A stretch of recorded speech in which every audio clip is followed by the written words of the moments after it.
Magandang araw mga gets! Maligayang pagdating sa Chess Corner, ang inyong katuwang sa pag-aaral ng iba't ibang asignatura mula elementarya hanggang senior high school. Ako naman si Kuya Che. Kung bago ka pa lang sa channel na ito, huwag kalimutang mag-like, mag-share at mag-subscribe. I-click na rin ang notification bell upang maging updated sa ating mga susunod na educational videos. Sa araw na ito, ating tatalakayin ang isa sa pinakamahalagang konsepto sa physics at general science. Ito ang motion o paggalaw.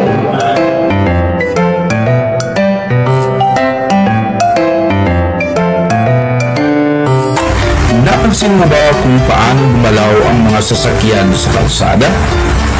Paano tumatakbo ang isang atleta? O kaya naman ay kung bakit umiikot ang mundo sa sariling aksis nito? Lahat ng mga ito ay may kaugnayan sa konseptong tinatawag na motion. Samahan ninyo ako hanggang sa dulo ng ating aralin upang mas maunawaan natin kung ano ang motion, mga uri nito at kahalagahan nito sa ating pang-araw-araw na buhay. Chess Corner, tayo'y magsama-sama. Liwanag ng pag-asa'y hatid sa bawat isa. Sa gabay ni Kuya Che, pangarap ay maaabot. Pananampalataya at edukasyon ang siyang handog. Sa positibong diwa, pag-ibig ay pamahagi dito sa Chess Corner. Puso'y laging nagkakaisa lagi.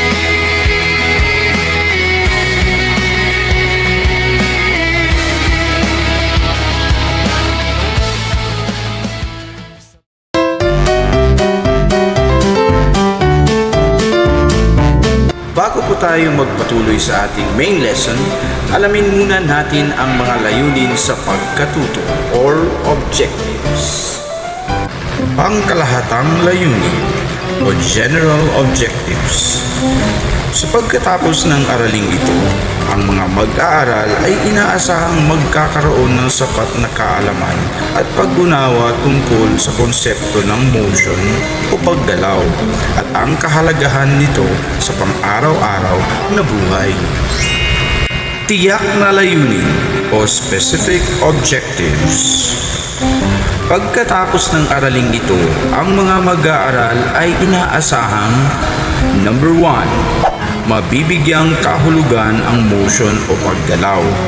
Number 2, matutukoy ang kahalagahan ng motion sa ating pang-araw-araw na gawain. Number 3, maihahambing ang distance at displacement. At number 4, matutukoy at maipaliliwanag ng iba't ibang uri ng motion.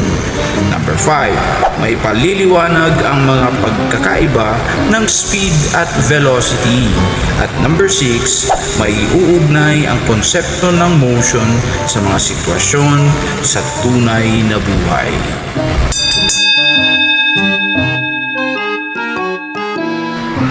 Ano ang motion? Ang motion o paggalaw ay tumutukoy sa pagbabago ng posisyon ng isang bagay kaugnay sa isang reference point sa paglipas ng panahon. Sa madaling salita, kapag ang isang bagay ay lumipat mula sa isang lugar patungo sa iba, masasabi nating ito ay gumagalaw.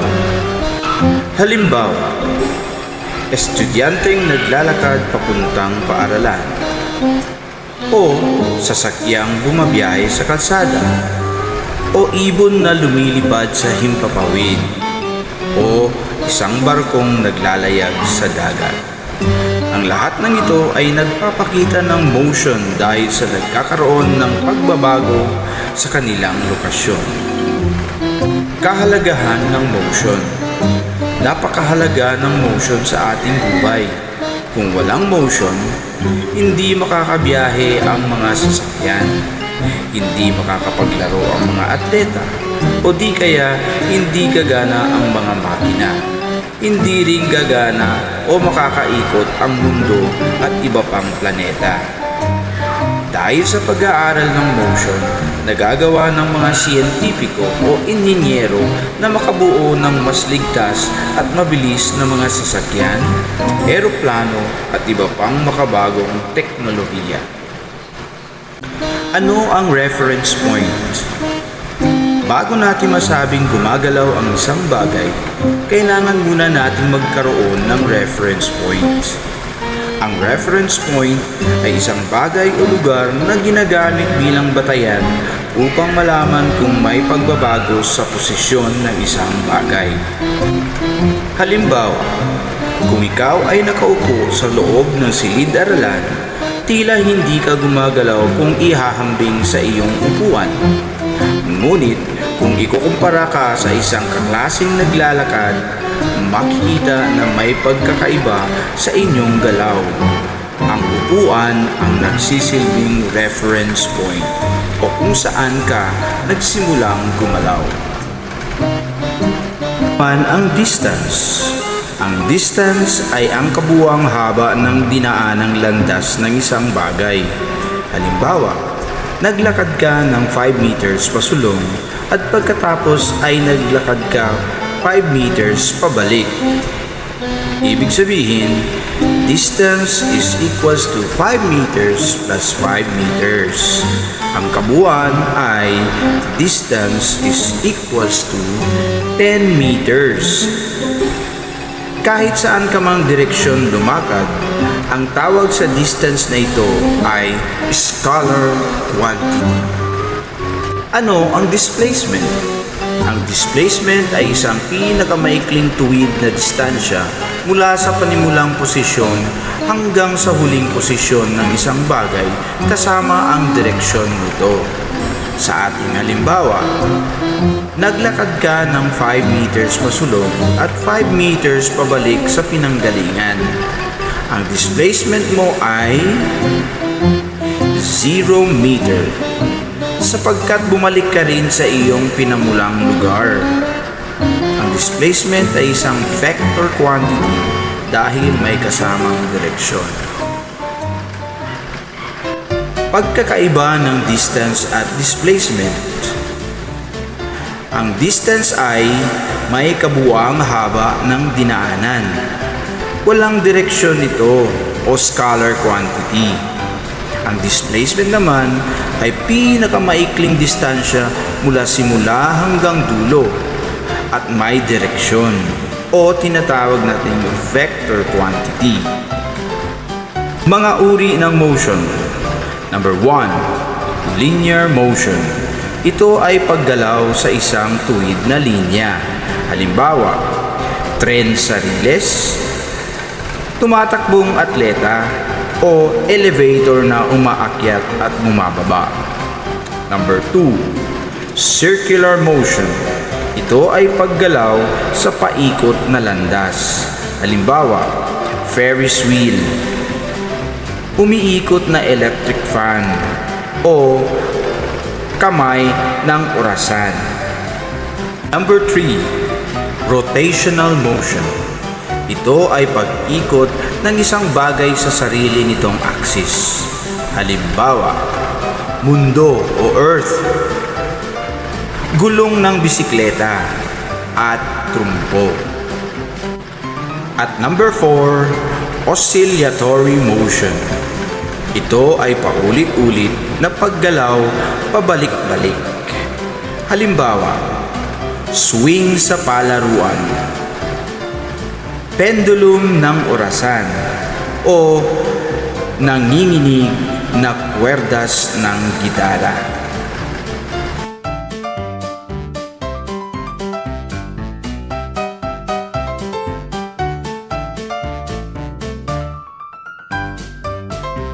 Ano naman ang speed?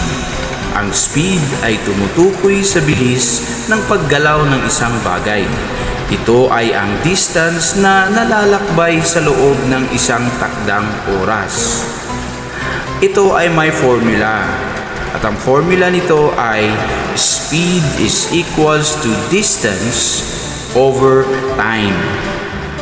Halimbawa, kung ang isang motorsiklo ay nakapaglalakbay ng 100 kilometers sa loob ng 2 oras, ang computation nito ay ganito. Speed is equals to 100 kilometers over 2 hours. Ayan. Ang gagawin lang po ay i-divide lang po yung 100 at yung 2. At ang kabuuan ng ating computation ay speed is equals to 50 kilometers per hour. Atin lang po pagsamahin ang kilometers at ang hour. Ibig sabihin, nakakabiyahe ito ng 50 kilometers kada oras.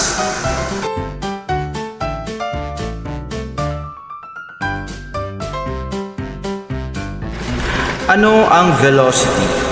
Ang velocity ay katulad ng speed, ngunit may kasamang direksyon.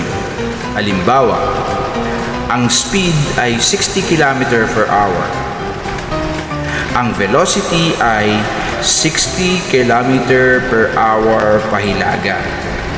Dahil may direksyon, ang velocity ay isang vector quantity. Motion sa tunay na buhay. Makikita natin ang motion sa iba't ibang larangan. Halimbawa, sa larangan ng transportasyon, gaya ng kotse, motorsiklo, eroplano, at barko. Sa larangan naman ng palakasan gaya ng pagtakbo, paglangoy, basketball, at volleyball. Sa teknolohiya naman, gaya ng satellite, rocket, o spacecraft. At sa kalamidad, ginagamit ang pag-aaral ng motion upang maunawaan ang number 1, pagguho ng lupa, number 2, pag-agos ng baha, at number 3, paggalaw ng mga bagay tuwing lindol. It's evaluation time! Subukan nating sagutin ang mga sumusunod. Question number 1. Ano ang motion?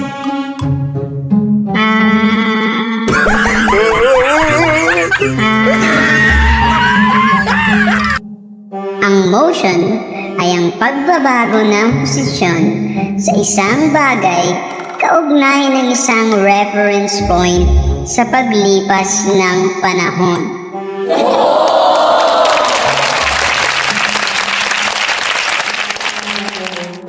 That's correct!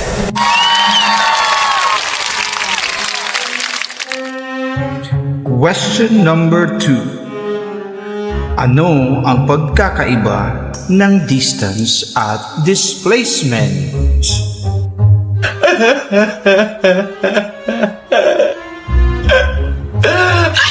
Ang distance ay kabuuang haba ng dinaanan, samantalang ang displacement ay pinakamaikling distansya mula sa mula hanggang dulo kasama ang direksyon.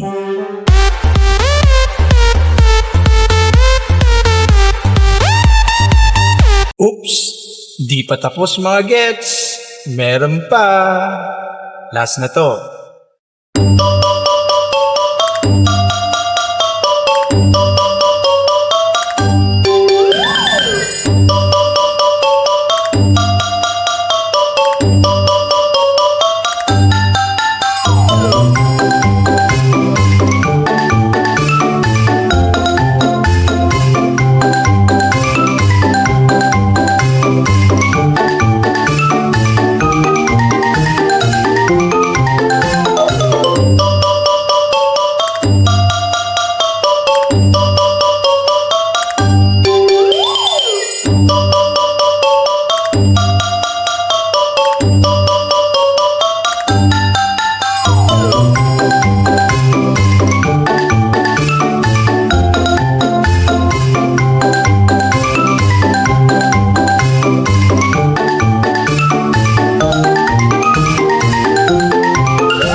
Sa ating aralin ngayon, natutunan natin na ang motion ay tumutukoy sa pagbabago ng posisyon ng isang bagay sa paglipas ng panahon.